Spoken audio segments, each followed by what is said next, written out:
Primero, el problema de juntar las manifestaciones clínicas en un solo tema empezó a finales del siglo pasado, en los 90, y se empezó a llamar así síndrome X. Se llamaba cuarteto mortal, síndrome de insulina resistencia, síndrome plurimetabólico, y finalmente se ha manejado en los últimos años como síndrome metabólico. Esto ya lo vieron ustedes, lo vamos a ver rápido, vamos a enfocarnos un poquito al tema que nos ocupa de las complicaciones.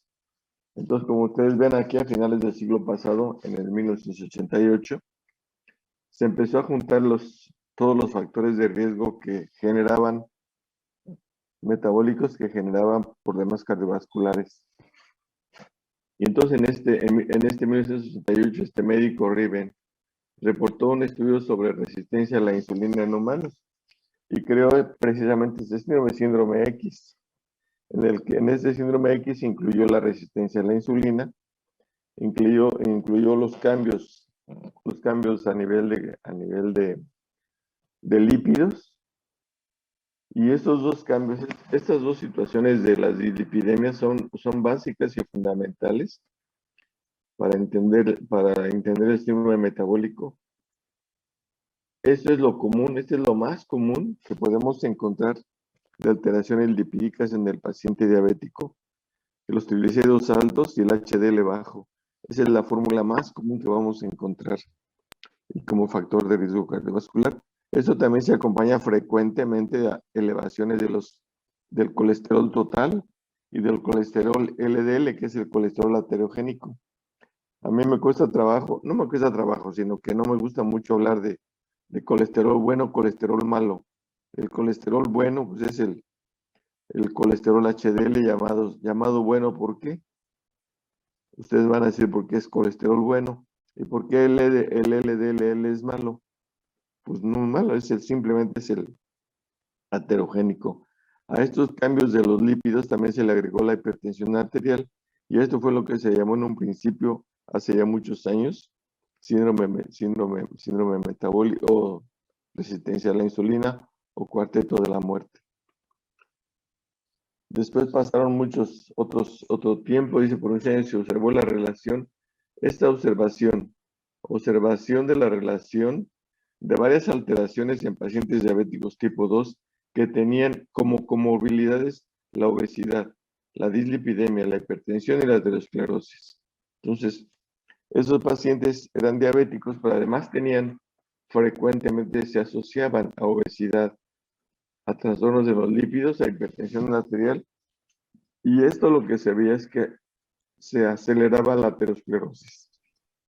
Aquí vinieron otros investigadores y propusieron que se trataba de un defecto común, que había un defecto común detrás de la hipertensión, dislipidemia y la obesidad, a todos ellos, que era la resistencia a la insulina, con hiperinsulinemia. Esta hiperinsulinemia, como ya la vieron por ahí ustedes en su tema, es una hiperinsulinemia, como dicen, compensatoria. Compensatoria, ¿por qué? Pues mientras haya resistencia a la insulina, el organismo, en este caso en el páncreas, se sigue aumentando más la producción de insulina para tratar de mejorar o de meter la glucosa a las células. Y esto tampoco no es normal, la hiperinsulinemia no es normal. La hiperinsulinemia tiene sus efectos indeseables y muy indeseables también como factor de riesgo. Como dicen aquí al final, que ocasiona efectos perjudiciales al organismo. El síndrome metabólico como tal, que ya lo vieron ustedes, es un compendio o es la asociación de varias enfermedades vinculadas fisiopatológicamente a través de la resistencia a la insulina, y que esta asociación de varias enfermedades vinculadas a varios cambios se consideran como factor de riesgo para acelerar la aterosclerosis.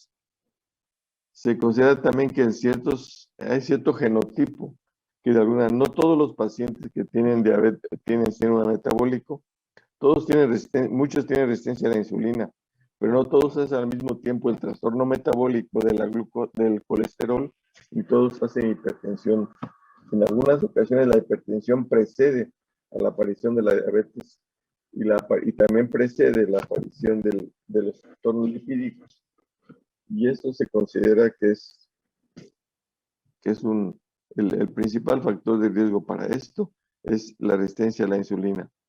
Por otro lado, a ver, ¿qué saben de resistencia a la insulina? Jóvenes, ¿qué han platicado, qué han entendido de lo que han visto de la resistencia a la insulina? Bueno, según yo tengo entendido que una de las manifestaciones como más evidentes que se puede observar, pues es la acantosis. Sí. Ese es un signo, pues, para decir que está empezando a tener resistencia y hay que como que tener cuidado para no llegar a los extremos de la resistencia a la detección de insulina. diabetes. Eso es que una persona que tiene acantosis nigricans es una persona que hay que sospechar que tenga problemas del metabolismo de la glucosa. Ese es un indicador.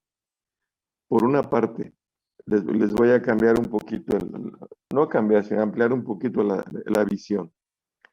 La acantosis nigricans es una de las manifestaciones que nos sugiere problema metabólico de la glucosa, ¿sí? Pero no es la única causa de acantosis, para empezar, ni tampoco es la única manifestación de resistencia a la insulina. Hay otras manifestaciones de resistencia a la insulina en el que se pueden presentar en el organismo y además la acantosis no es únicamente generada por la resistencia a la insulina. Ahorita si hay oportunidad les comento algo que me parece importante, que amplíen su punto de vista. Entonces, una susceptibilidad genética adicional, dice, propicia la expresión de enfermedades como la hipertensión arterial, la diabetes, o sea que hay una resistencia a la insulina, pero además debe haber alguna susceptibilidad genética para que se desarrolle una u otra o se conjunten, tanto la diabetes como la hipertensión, como la dislipidemia, en situaciones de obesidad, ¿sí? Entonces, finalmente, lo que genera todo esto, la resistencia a la insulina, la dislipidemia, la hipertensión, el sobrepeso, ahorita vamos a ver cómo funciona cada una de estas en esto que se llama que condicionan mayor afectación endotelial, para finalmente son factores que aceleran y agravan la aterosclerosis. Finalmente, la enfermedad cardiovascular aterosclerosa va a estar predispuesta por la hipertensión, por la dislipidemia, por la resistencia a la insulina, la obesidad y algo más que no se considera en este tema, pero que es importante, el tabaquismo. El tabaquismo es otro factor que va a acelerar. Entonces, las personas, cuando veamos cardiología, vamos a ver que los factores de riesgo para enfermedad cardiovascular, que es donde se va a ver más profundamente esto, van a ser el paciente de mayor edad, el paciente diabético, el paciente hipertenso, el paciente con problemas de dislipidemia y el tabaquismo. Esos son los 5 factores de riesgo más importantes para la aparición de enfermedades de aterosclerosis. Y la aterosclerosis es la causa más común de los problemas cardiovasculares, que son la primera causa de mortalidad en el mundo. Eso sí es lo que se queda como clave. Entonces, el síndrome metabólico ya lo vieron ustedes, lo vamos a ver muy rápidamente. Constelación de factores de riesgo tradicionales y no tradicionales que aumentan la probabilidad de que ocurran complicaciones cardiovasculares. Esto es estrechamente relacionados con la resistencia a la insulina. Este es un concepto de síndrome metabólico que ya seguramente ya lo vieron. Aquí hay una serie de de indicadores de que el 15% de los hombres y el 10% de las mujeres que tienen un metabolismo de la glucosa normal. En el 64 y 42% de los hombres y mujeres respectivamente, en los que hay alteración de la glucosa. Estamos hablando de prevalencia, según la Organización Mundial de la Salud, del síndrome metabólico. O sea que el síndrome metabólico está presente en estos porcentajes. En 90% de los pacientes con diabetes mellitus tipo 2, la resistencia a la insulina se ha responsabilizado de 100% de casos de enfermedad coronaria. Esto es algunos datos nada más de prevalencia. Esto ya lo conocen ustedes, ya no lo vamos a analizar. Nada más conocer que los criterios propuestos para síndrome metabólico. Si ustedes ven, las diferentes organizaciones, tanto la Organización Mundial de la Salud, este es el grupo europeo, esto es el ATP3 el estudio del colesterol, esos son el grupo ¿de qué? Son de los endocrinólogos, grupo americano de los endocrinólogos, que tienen sus diferentes criterios, pero todos se parecen, diferencian un poquito en unos de otros, que meten un poquito más de datos que otros, o diferencian un poquito, por ejemplo, aquí hay los triglicéridos, por ejemplo. Todos están de acuerdo que 150 es el límite.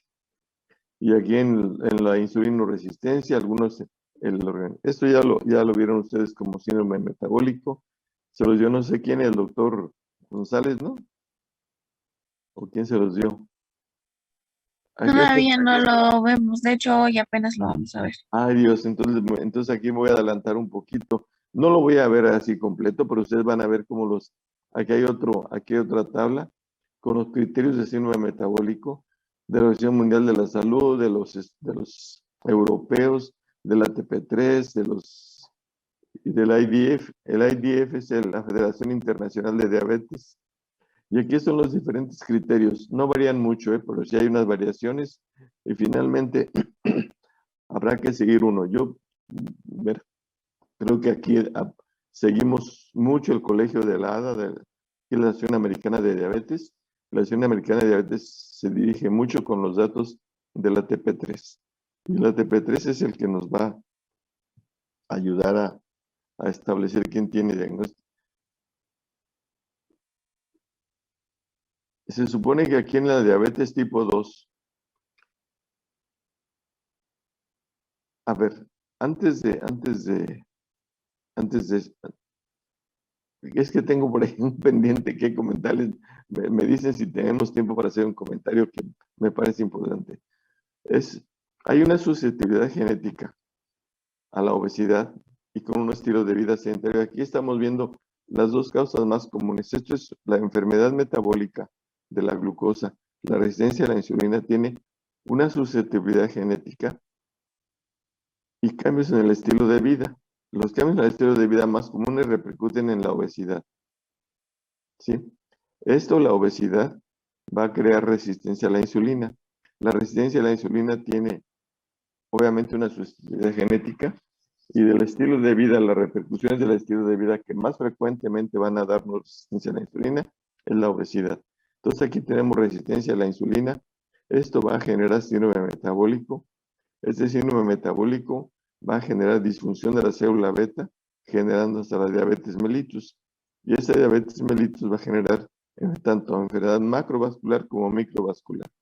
En lo que estamos viendo, en lo que vamos a ver ahora, que es la enfermedad macrovascular, ¿ya vieron la clasificación de las complicaciones crónicas de la diabetes? ¿Jóvenes? Sí. ¿Ya se fueron? Microvasculares. Aquí están. La clasificación así básica es macrovasculares y microvasculares. Las microvasculares van a ser a nivel de retina, a nivel de riñón y a nivel de ¿dónde? Neuropatía. Y en la macrovascular, vamos a ver, en la plática de hoy es de macrovascular. La macrovascular van a ser también tres. Cardiovascular, ¿qué es cardiovascular? A nivel de corazón, a nivel de cerebro y a nivel periférico en miembros pélvicos. Raramente vamos a ver problemas a nivel mesentérico, pero también los vamos a encontrar ahí. En los pacientes diabéticos Entonces, vamos aquí a ligar lo que es el síndrome metabólico y la resistencia a la insulina. Siempre tendremos factores genéticos que predisponen y el estilo de vida. Cuando se juntan estos dos, bueno, tenemos factores genéticos de riesgo y tenemos un estilo de vida ambiental que nos desencadena resistencia a la insulina. Por una parte, la resistencia a la insulina nos va a generar hiperinsulinemia. Esta hiperinsulinemia nos va a dar síndrome metabólico. Por otro lado, nos va a dar una inadecuada respuesta a la insulina y se va a generar la diabetes. Y aquí tenemos entre síndrome metabólico y diabetes una retroalimentación. Ese síndrome metabólico nos va a dar disfunción endotelial, al igual que la diabetes, y esto nos va a generar aceleración de la aterogénesis. Y esta aterogénesis acelerada nos va a generar enfermedad cardiovascular. Y la enfermedad cardiovascular predominantemente va a ser corazón, cerebro y las piernas. Y aquí está algo de lo mismo hasta que nos lo aprendamos. Factor genético, predisposición genética, exceso de calorías con resultado de la obesidad. La obesidad nos va a generar resistencia a la insulina. Esta resistencia a la insulina nos va a generar hiperinsulinemia. Y en esta diapositiva se demuestra lo que decíamos en un principio, que muchos problemas, muchas complicaciones se van a presentar, van a tener a la hiperinsulinemia como la mamá de todas las. Y entonces, la hipertensión arterial es hija de la hiperinsulinemia, la dislipidemia es hija de la hiperinsulinemia, la hiperuricemia, el fibrinógeno y el inhibidor activador del plasminógeno. Este problema de la inhibidor activador del plasminógeno con fibrinógeno elevado nos va a dar un estado protrombótico, ¿sí? Y la microalbuminemia. Entonces, estos hipertensión, dislipidemia, hiperinsulinemia, el inhibidor activador del plasminógeno y la microalbuminemia van a ser, todas están relacionadas con la hiperinsulinemia. Y esta hiperinsulinemia con la resistencia a la insulina, por eso les decíamos al principio, que la hiperinsulinemia también tiene su riesgo. El riesgo son estos. Y todos estos factores, hipertensión, dislipidemia, van a generar aceleración de la aterosclerosis, que es la base de la enfermedad cardiovascular. Y en esta diapositiva lo que vamos a ver es el síndrome metabólico, cómo el síndrome metabólico incrementa el riesgo de enfermedad coronaria. Aquí a un lado vamos a tener prevalencia de enfermedad coronaria, desde 0 hasta 30. Vamos a ver aquí síndrome metabólico en gris y sin síndrome metabólico. Entonces los pacientes que tienen GTN es tolerancia normal a la glucosa. Entonces los que tienen tolerancia normal a la glucosa, como ven, y que tienen síndrome metabólico, tienen un riesgo más elevado de los pacientes que no tienen síndrome metabólico. Estas son las personas normales, las personas que no tienen síndrome metabólico y además tienen tolerancia normal a la glucosa, tienen un riesgo relativamente bajo, 4%, a diferencia de los pacientes que aún teniendo tolerancia normal a la glucosa, tienen un riesgo más elevado cuando tienen síndrome metabólico. Aquí tenemos los pacientes que tienen intolerancia a la glucosa o resistencia a intolerancia a la glucosa o tolerancia o hiperglucemia de ayuno o intolerancia a la glucosa. Todo paciente que tiene síndrome metabólico ya con alguna intolerancia de la glucosa va a tener un riesgo más elevado. Y los pacientes con diabetes tipo 2 que tienen síndrome metabólico tienen un riesgo mucho más elevado. Y aquellos pacientes que no tienen síndrome metabólico, pero que tienen ya diabetes, tienen un riesgo menor, pero tienen un riesgo más elevado que los demás grupos. Entonces, aquí en esta diapositiva lo que demostramos es el síndrome metabólico incrementa el riesgo de enfermedad cardíaca coronaria. En la siguiente diapositiva, aquí estamos viendo una diapositiva que dice mortalidad cardiovascular correlaciona con la severidad de la microalbuminemia. En la diapositiva anterior vimos cómo la microalbuminemia también es un derivado de la hiperinsulinemia. Entonces, cuando veamos la microalbuminemia la vamos a utilizar como un indicador de riesgo de enfermedad cardiovascular. Y aquí tenemos en rojo como primeramente en azul, de arriba para abajo, como un paciente tiene una menor mortalidad cuando su proteinuria es menor a 150. Conforme va aumentando la microalbuminuria, va aumentando el riesgo cardiovascular.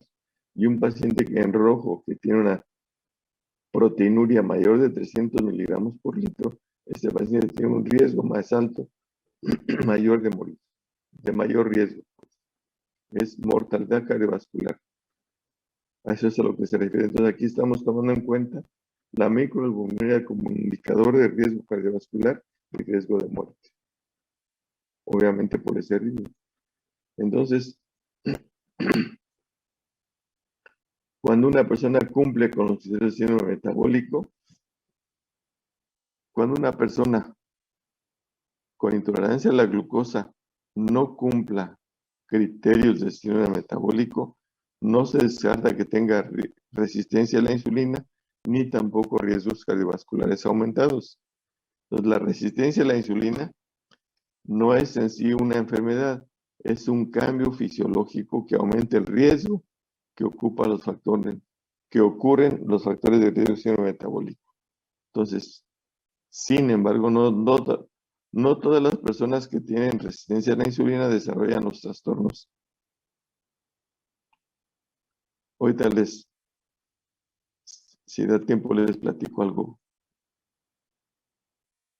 Entonces, síndrome metabólico, escrutinio.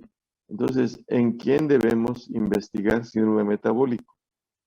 En aquellos, de acuerdo a lo que acabamos de mencionar, entonces sería en aquellos pacientes que encontramos hipertensión arterial, en los pacientes que tienen obesidad, sobre todo con la distribución central, en los pacientes que tienen dislipidemia, en los pacientes que presentan acantosis, como dijeron sus compañeros, intolerancia a la glucosa, en los pacientes con diabetes gestacional, en las mujeres con problemas de productos macrosómicos al nacer, los pacientes que tienen síndrome de ovario poliquísticos, las mujeres, los pacientes que tienen hiperuricemia aguda, los pacientes que tienen hiperinsulinemia.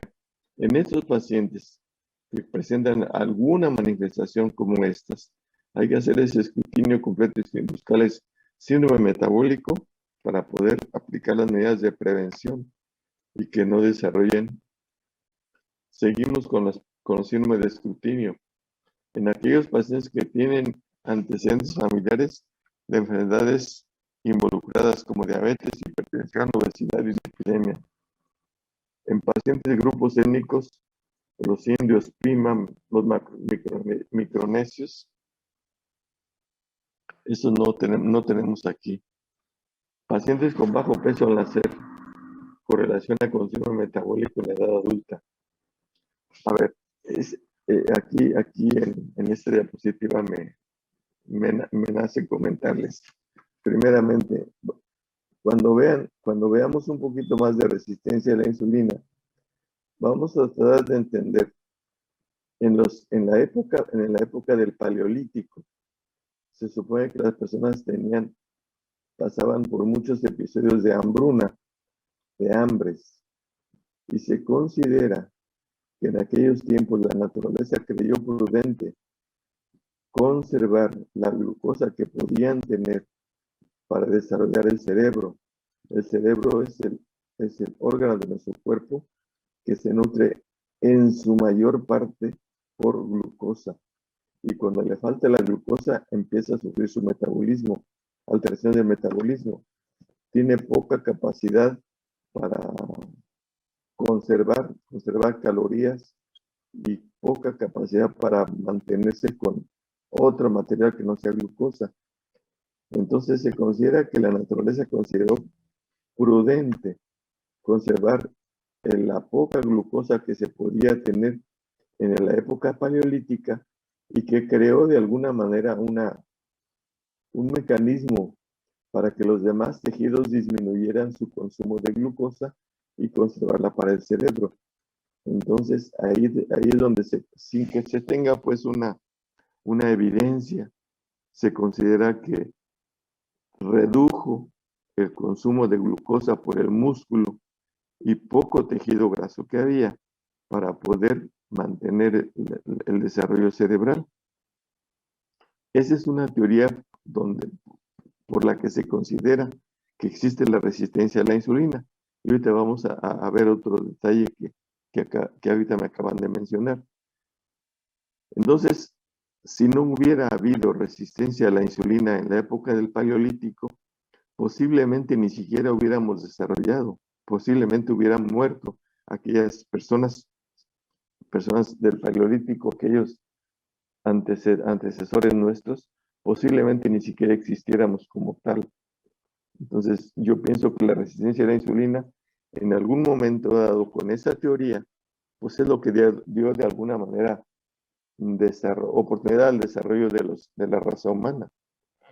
Por otra parte, eso lo vemos así como teoría, pero en la actualidad vemos esto aquí en el número 13, muchachos. Dice, bajo peso al nacer se correlaciona con síndrome metabólico en la edad adulta. Esto es muy importante. Y esto es una situación muy paralela a lo que se vivió en el Paleolítico. Los niños que en útero tienen problemas de desnutrición, su metabolismo cambia, se modifica de manera razonable y logran sobrevivir. O sea, productos con bajo peso al nacer de menos de 2 kilogramos sufrieron en útero cambios metabólicos que les permitieron sobrevivir, pero llegando a la edad adulta y aprendiendo a comer adecuadamente en la infancia, en la edad adulta, estos niños desnutridos en útero y con bajo peso al nacer tienen un riesgo alto de desarrollar síndrome metabólico.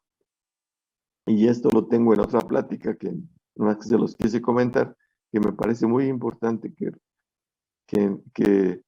en una teoría de la resistencia a la insulina se desarrolló genéticamente en el Paleolítico, pero que en la vida actual se siguen presentando cuando hay productos desnutridos en útero que finalmente nacen con bajo peso. Hay estudios actualmente que indican que las personas que nacen con bajo peso al nacer, cuando son adultos, tienen riesgo alto de desarrollar síndrome metabólico.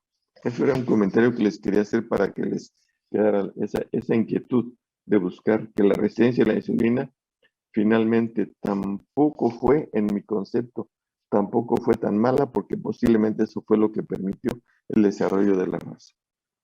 Entonces, actualmente, seguimos en nuestro concepto, en nuestro escrutinio de síndrome metabólico.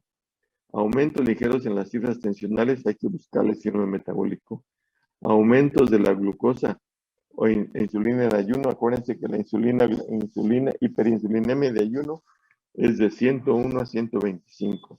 Y esos pacientes no son diabéticos, pero ya no tienen glucemias normales. Pacientes con niveles elevados de leptina y transferrina, mayor edad y multiparidad. A todas estas dos indicaciones de diapositivas, tanto esta como esta, a todos estos pacientes hay que buscarle síndrome metabólico. ¿Sí? Síndromes, ahora, es una consecuencia de lo mismo. Ya como dijeron ustedes, el síndrome metabólico, hay marcadores tempranos. ¿Cuáles son los marcadores tempranos? Pacientes que tienen sedentarismo, que fuman, mujeres con multiparidad y menopausia, pacientes que tienen hiperinsulinemia, con tensión arterial alta, edad mayor de 45 años en los varones, en sobrepeso, en triglicéridos, estos son datos tempranos que nos avisan que hay que buscarle síndrome metabólico y hay que buscarle toda la... A ver, ahora vamos a entrar un poquito a la resistencia a la insulina. La resistencia a la insulina, esta es una descripción de 1936 por este doctor Hinsburg. Dice ¿cómo se demostró que había resistencia a la insulina? Demostrando que es un fenómeno común que ejerce un papel central en la patogenia y curso clínico de enfermedades metabólicas. ¿Y cómo se encontró esto? Se encontró porque se sugirió al observar que muchos pacientes diabéticos tipo 2 tenían respuestas de insulina en plasma normales o elevadas.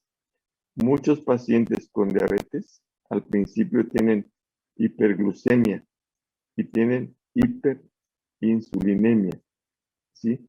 Esto fue lo que en 1936 al doctor Henschel le sugirió que la hiperinsulinemia era un factor que estaba relacionado con los demás factores que ahora conocemos como síndrome metabólico. Y aquí tenemos una diapositiva donde vemos las diferencias en la respuesta a la insulina. Aquí a la izquierda se alcanza a leer insulina inmunoreactiva en microunidades. Eso significa, cuando un paciente en condiciones normales, vamos a leer esta línea de negra continua con triángulos, aquí dice, a partir de que se le hace una carga de glucosa a estos pacientes, miren cómo van desarrollando. En la parte de abajo aquí leen ustedes, respuesta de insulina a una carga oral de 100 gramos de glucosa. Eso es lo que vamos a ver en esta diapositiva. Entonces, a un paciente en condiciones normales, que es la curva que vamos a seguir aquí, la curva, se le da la carga de glucosa y cómo va desarrollando los niveles de insulina. Y llegamos a su máximo a los 60 minutos. El paciente tiene en condiciones normales, el paciente tiene su máximo secreción de insulina y empieza a descender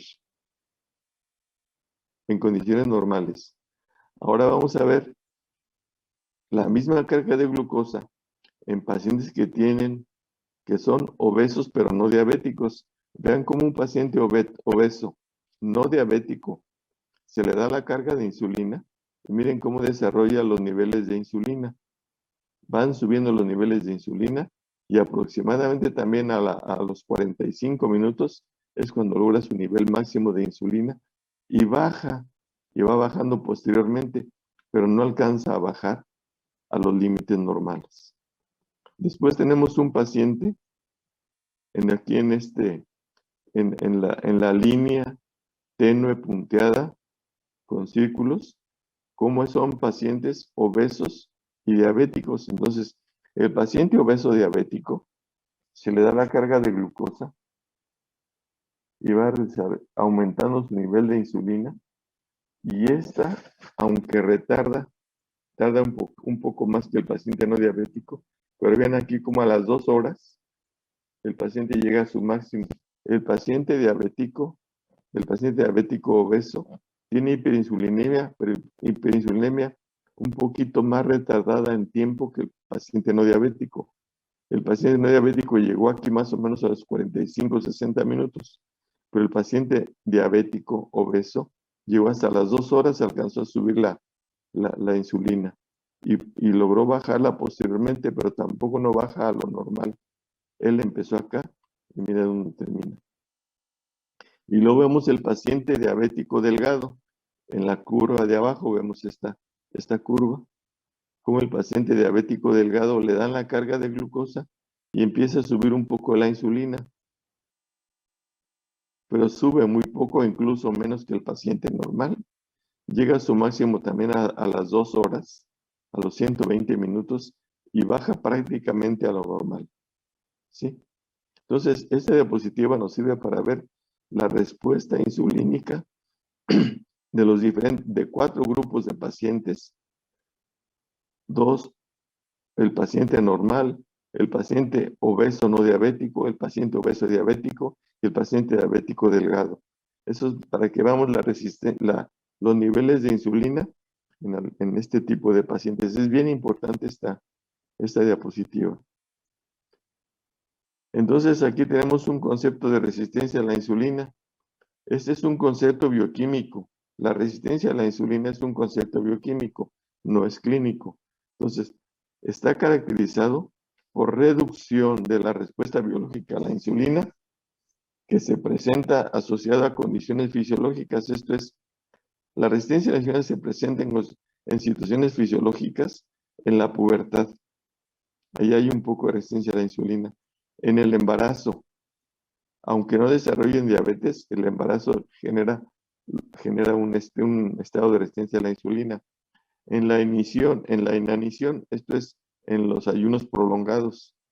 Y después en patologías, como ya estamos viendo, en diabetes mellitus, en hipertensión arterial, en pacientes obesos, en pacientes con dislipidemia, en pacientes con el ácido úrico elevado, y esto genera aceleración de la aterosclerosis.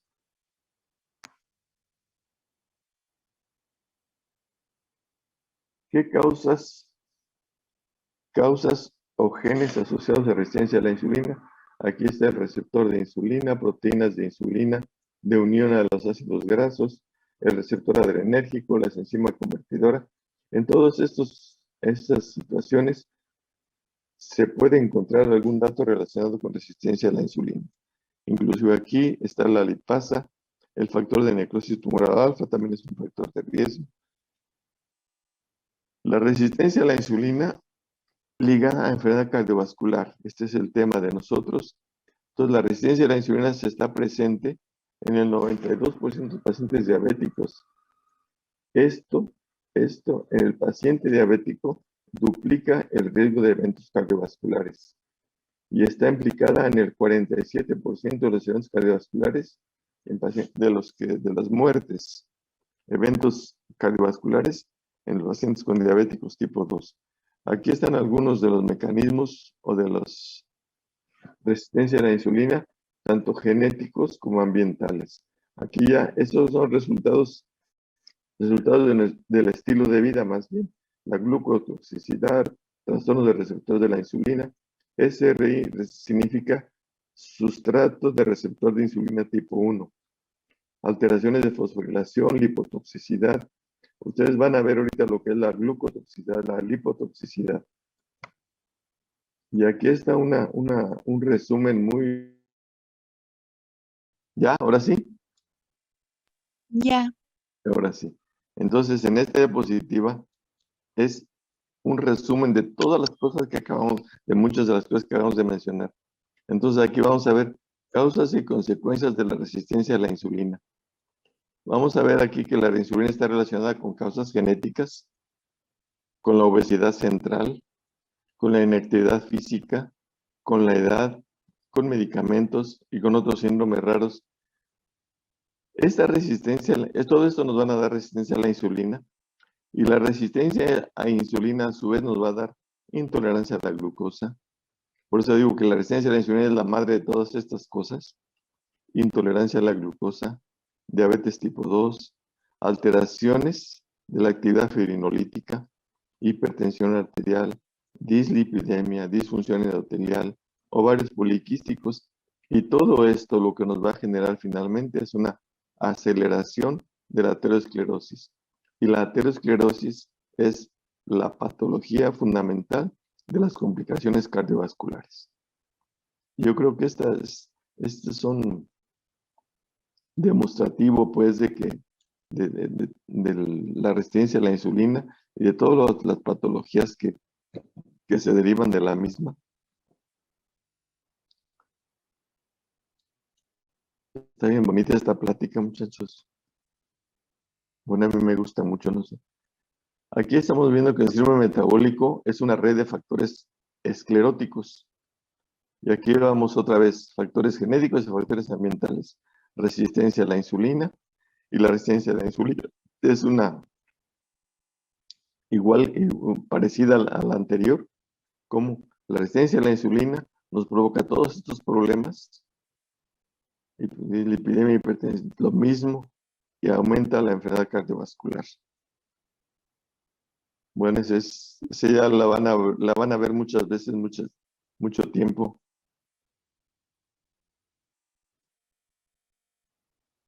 La resistencia a la enfermedad vascular. Entonces, la resistencia a la insulina, bueno, ya también es parecida a la anterior. Nos va a dar disfunción endotelial, inflamación sistémica, aterosclerosis, obesidad, microalbuminemia, diabetes, hipertensión, fibrinolisis, dislipidemias, con triglicéridos y los LDL elevados, HDL bajos. Todo esto, la resistencia a la insulina, todo eso son hijos de la resistencia a la insulina.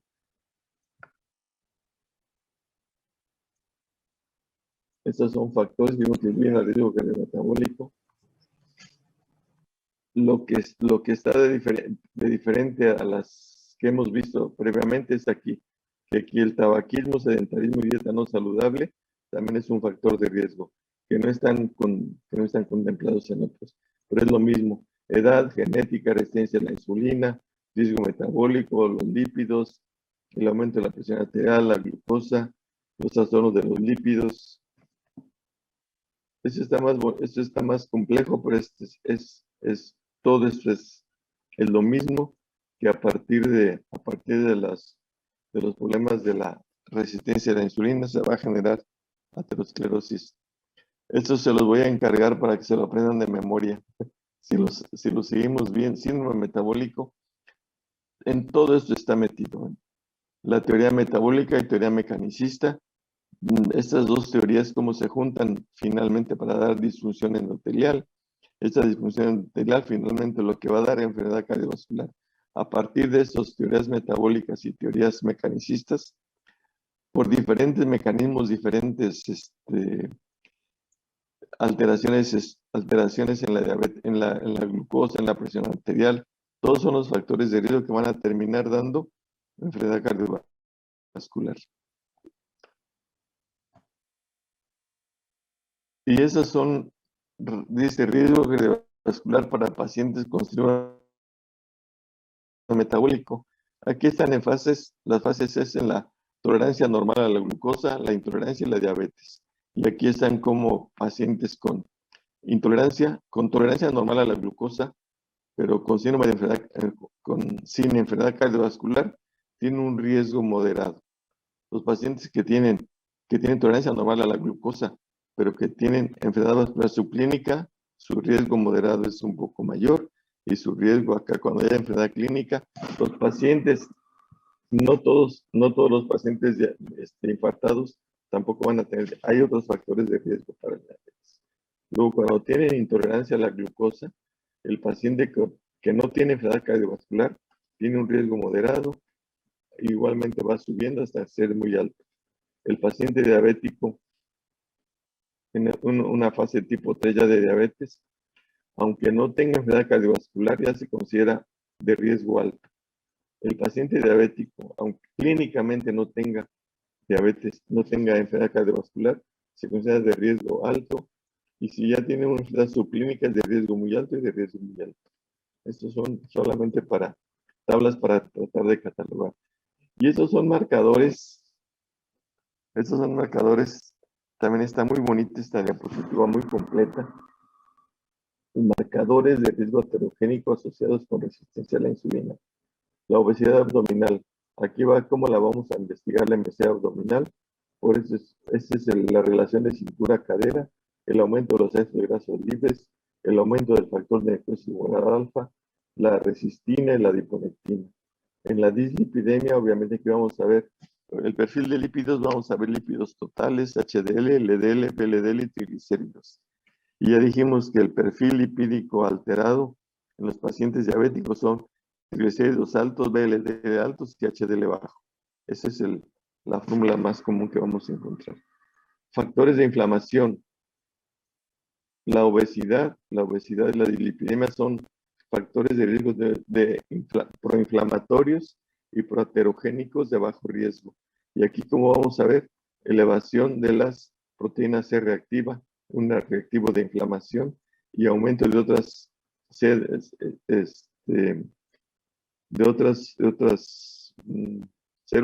la CD40L, las metaloproteinasas, el estrés oxidativo, el aumento de las LDL oxidadas, la disfunción endotelial, aquí vamos a ver la elevación del inhibidor activador del plasminógeno elevado, elevación de las moléculas de adhesión celular, por ejemplo la selectina, los problemas de coagulación, aquí vamos a ver frecuentemente elevación de fibrinógeno, elevación del inhibidor del activador del plasminógeno, Y en las hiperglucemia, obviamente, todos los...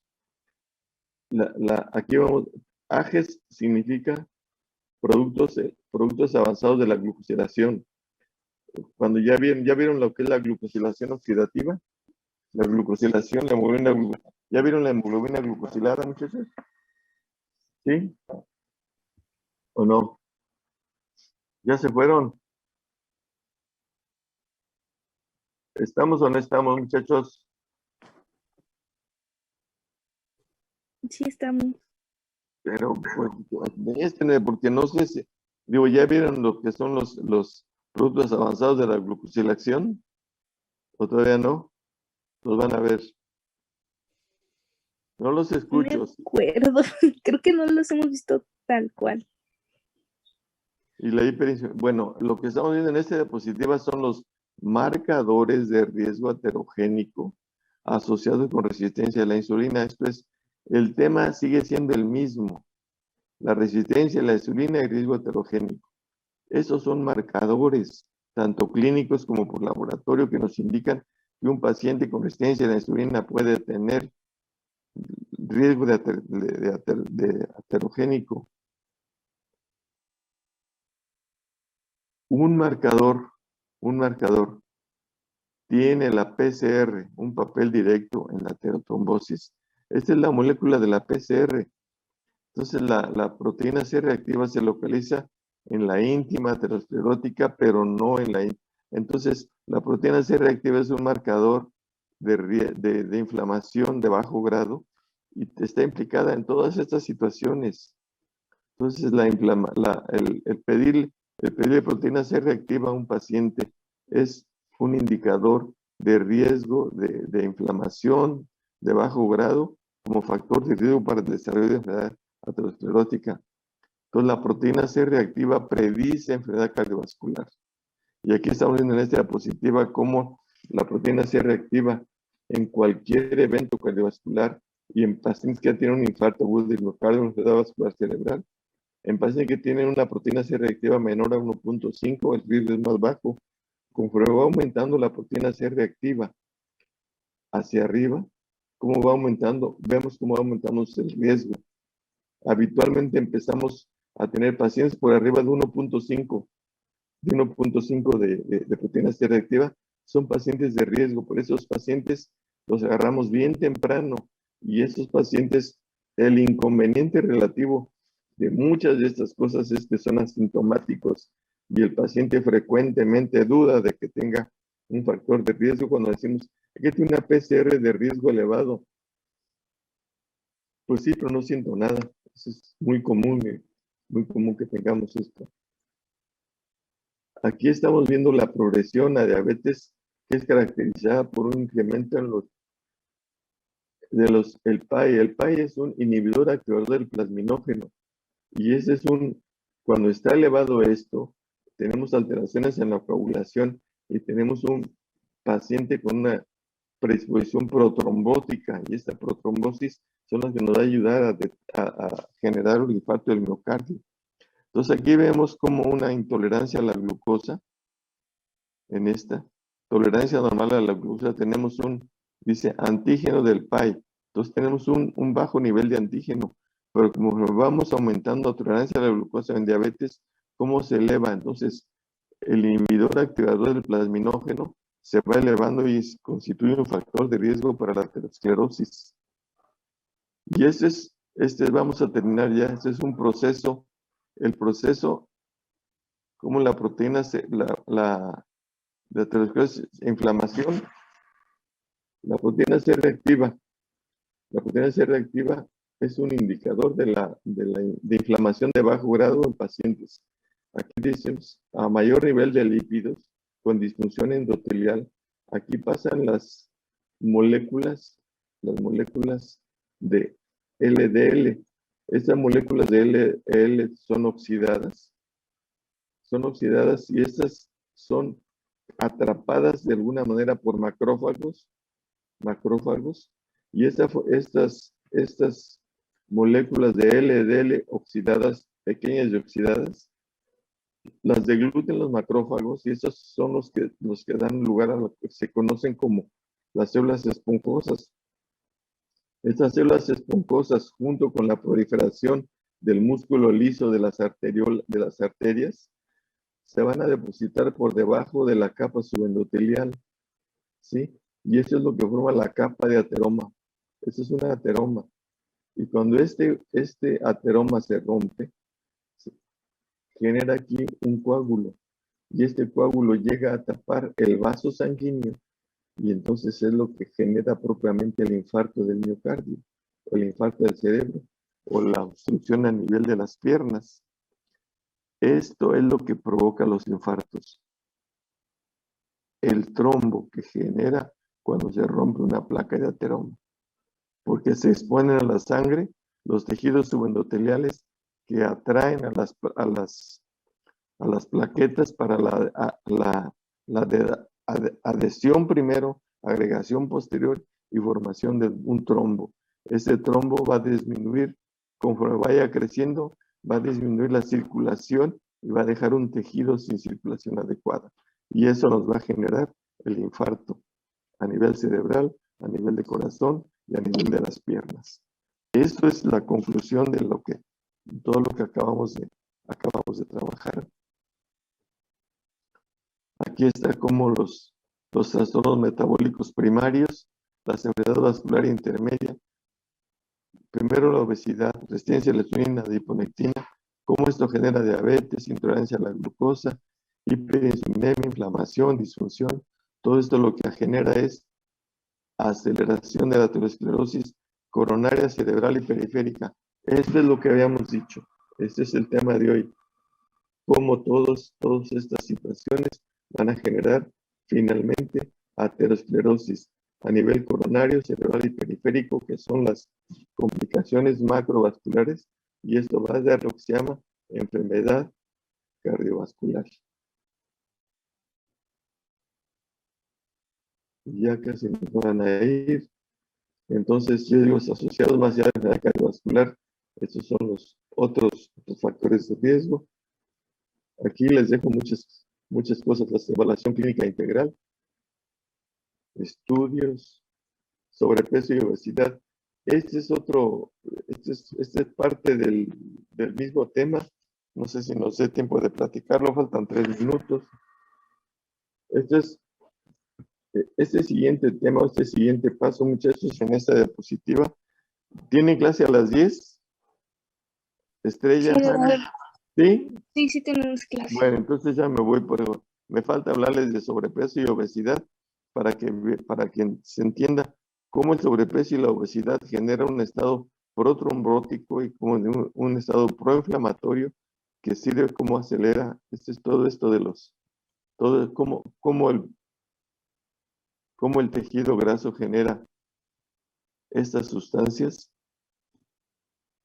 Estas sustancias que generan un estado protrombótico y proinflamatorio. Será motivo de otra plática, pero está bien complejo, bien bonito. Necesitamos más tiempo. Muchachos, muchas gracias. ¿Qué tienen enseguida? Miren, aquí tienen el otro tema, resistencia a la insulina, hipertensión arterial. ¿Cuándo lo vemos? No sé, doctor. Yo le comento al rato por mensaje. Resistencia a la insulina y diabetes mellitus. Ya nos tenemos que ir, doctor. Sí, ya, muchas gracias. Muchas Gracias gracias. a usted, doctor. Nos vemos. Gracias, doctor. Nos vemos en otro módulo.